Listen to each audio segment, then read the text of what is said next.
আসসালামু আলাইকুম। দেশ ও প্রবাস থেকে যে যেখান থেকে ভিডিওটা দেখলাছেন সবাই ভালো থাকবেন, সুস্থ থাকবেন। আজকে কথা বলবো মালয়েশিয়ার নতুন কলিং বেসর সম্পর্কে 2025 মালয়েশিয়ায় কর্মী নতুন কলিং বেসে আসতে পারবো কিনা এই সম্পর্কে কিছু কথা বলবো। অনুরোধ রইল পুরো ভিডিওটি দেখার জন্য। সর্বপ্রথম কথা হলো মালয়েশিয়া সরকার যে 24,68,000 কর্মী আনার উদ্যোগ নিয়েছে মালয়েশিয়ায় নতুন কলিং বিষয়ে 2025 সালে। তবে এইটার আবেদন করার শেষ সময় হইল আপনার 31শে ডিসেম্বর 2025। আপনার শুধু আবেদন করা, কারণ যে কোম্পানিগুলা লোক আনবো বা যাদের কর্মীর প্রয়োজন তারা সরকারি নিয়ম অনুযায়ী আবেদন করব সরকারের কাছে, বলে আমি অমুক কোম্পানি এতজন কর্মী আমার লাগবো এই কাজ সব কিছুই তারা আবেদন যখন করব তখন মালয়েশিয়ার সরকার গোয়েন্দাভাবে ওই কোম্পানিতে আইসা সব কিছুই তদন্ত করে ঠিকঠাক আছে কিনা বা কর্মী আসার পরে তারা কাজ দিতে পারবো কিনা বা লাইসেন্স কাগজপত্র সব কিছুই ঠিক আছে কিনা, তারপরে সে অনুমতি দেব কর্মী আনার জন্য। আপনার সেটা হয় আপনার বাংলাদেশি কর্মী বা নেপাল থেকে আনুক, যে কোনো রাষ্ট্র থেকে আনুক, সেটা বিবেক বিবেচনা করে তারপরে সব কিছু যখন ওকে পরিপূর্ণভাবে আছে তারপরে সে অনুমতি পাইব। আর এখনও পর্যন্ত মালয়েশিয়ার কলিং ওপেন করে নাই। কর্মী কবে থেকে চালু হব আসার জন্য বা ফ্লাইট কবে থেকে শুরু হইব, মেডিকেল কবে থেকে হইব, অনেকেই কমেন্ট করেন ভাই মেডিকেল কবে থেকে চালু হইব, কর্মী কবে থেকে নেব, এরপরে এই বছরের ভিতরে নিতে পারবো কিনা বা চালু করার সম্ভাবনা আছে কিনা, অনেকেই অনেক ধরনের কমেন্ট করেন। তবে ভাই একটা কথা বলবো, এখন দ্রুত কর্মী আনার এটা হলো কার হাতে?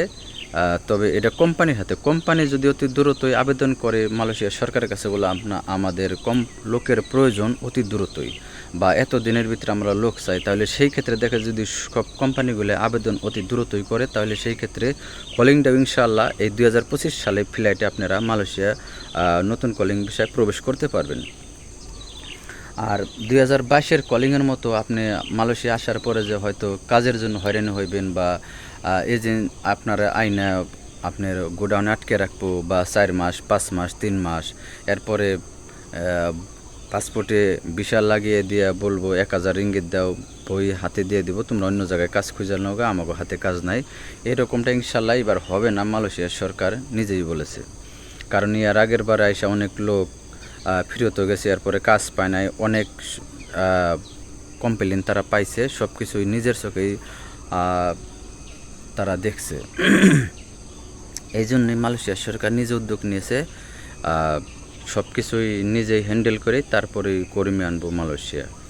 আর যে কোম্পানি আবেদন করব যদি তার কোনো ডেট লাইসেন্স বা সব কিছু পরিপূর্ণভাবে না থাকে তাহলে সেই ক্ষেত্রে সে কর্মী আনার অনুমতি পাইব না। তবে মালয়েশিয়া অনেক ধরনের চলে, সিন্ডিকেট চলে, যেমন বড় বড় কোম্পানিতে লোক আইনা, যেমন সাপের বস আছে, তারা করে কি এই ওই মানে মেন বসের নামে লোক আইনা তারা 5 জন 10 জন করে নিয়ে আসা নিজেরা খাটায়।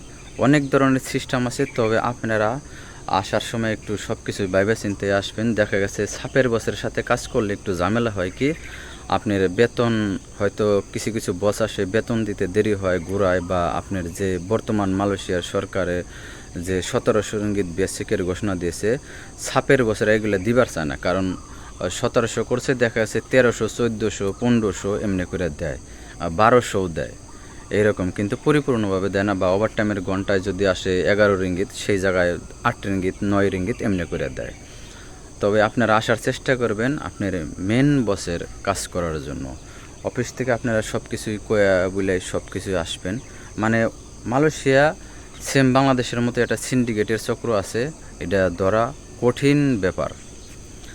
যাই হোক, সত্য কথাগুলো বললাম, এই জায়গায় মিথ্যা কোনো কথা নাই। আপনারা যারা মালয়েশিয়া আছে আপনাদের আত্মীয় স্বজন তাদের কাছে যাই না দেখেন কথাগুলো কতটুকু সত্য, তাহলে বুঝতে পারবেন। সবাই ভালো থাকবেন আর ভিডিওটা বেশি বেশি শেয়ার করে সবাইকে দেখার সুযোগ করে দেবেন। আপনার একটা শেয়ারে যদি কোনো একটা বাইরে উপকারে আসে তাহলে ভিডিও করার সার্থক হইব। আর আপনার মতামত অবশ্যই কমেন্টে জানাইবেন, আপনি কোন ধরনের বিস্তারিত জানতে চান, ইনশাআল্লাহ জানানোর চেষ্টা করব সত্য ঘটনাগুলো।